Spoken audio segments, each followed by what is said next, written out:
Salat bersama masih disegel, kita akan buka bersama. Persekusi, kekerasan, dan diskriminasi oleh satu kelompok masyarakat terhadap kelompok lainnya. Pertanyaannya, apa kebijakan Anda untuk melindungi warga negara dan memperkuat toleransi dalam masyarakat Indonesia yang majemuk? Waktunya 2 menit dimulai dari sekarang. Setiap pelanggaran hukum tidak boleh dibiarkan tak dihukum.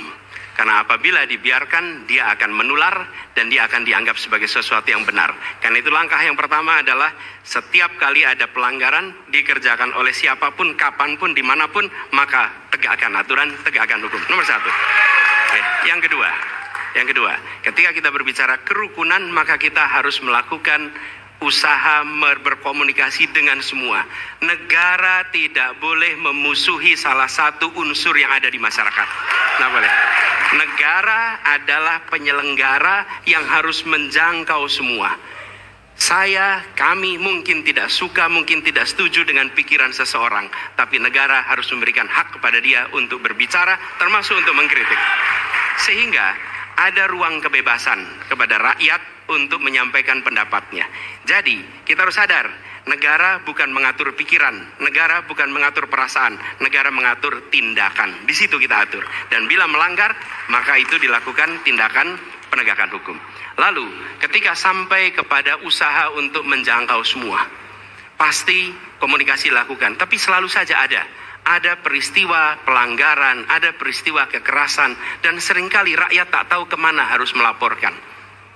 Dan ketika mereka berhadapan dengan pihak lain, seringkali mereka membutuhkan bantuan hukum. Karena mereka berhadapan dengan berbagai unsur yang ada di masyarakat. Karena itu kami merencanakan membuat sebuah program yang disebut sebagai online untuk pelayanan pengacara gratis. Jadi ini adalah online pelayanan gratis. Yang kami sebut sebagai, istilah yang kami gunakan adalah Hotline Paris, itu namanya kira-kira. Nah, dengan cara begitu, maka rakyat mengalami masalah bisa minta tolong kepada negara untuk didampingi pengacara dari negara. Terima kasih. Kira yang sangat dirasakan oleh banyak kelompok, terutama kelompok minoritas, Pak.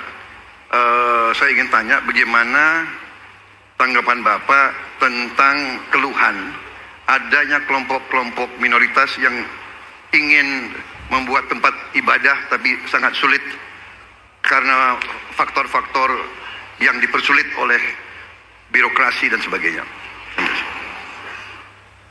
Ada waktu Bapak? Cukup. Sudah cukup? Baik, terima kasih. Ada yang lebih penting saya kira, meskipun seluruh proses memang harus dilalui.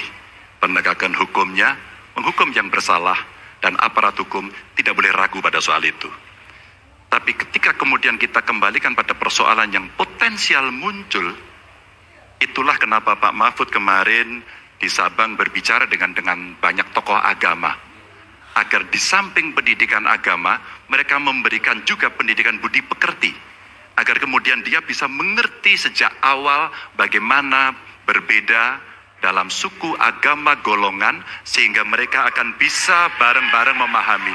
FKUB, tokoh masyarakat, semua dilibatkan dalam proses keseharian dalam pengambilan keputusan. Kalau itu bisa terjadi, rasa-rasanya bangsa ini akan membangun harkat dan martabatnya, karena kita memang berbeda, tapi kita dipersatukan.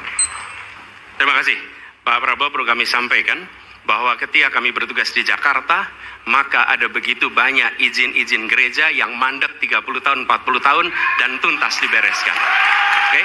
Antrian yang amat panjang, yang tidak pernah selesai. Dan kemudian, banyak kelompok agama, dari mulai Buddha, Hindu, Kristen, yang mengalami kesulitan mendirikan tempat ibadah, mereka menerima izin tempat ibadah, dan mereka bisa beribadah dengan baik.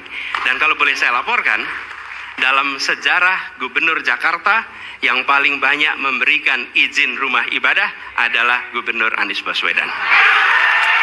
Termasuk ketika umat Islam mau mendirikan masjid dan tidak bisa mendapat izinnya, saya bicara. Ketika umat Kristen mau mendirikan gereja tidak bisa mendapatkan izin dari masyarakat, saya bicara. Dan semuanya akhirnya mendapatkan izin untuk bisa beribadah. Terima kasih.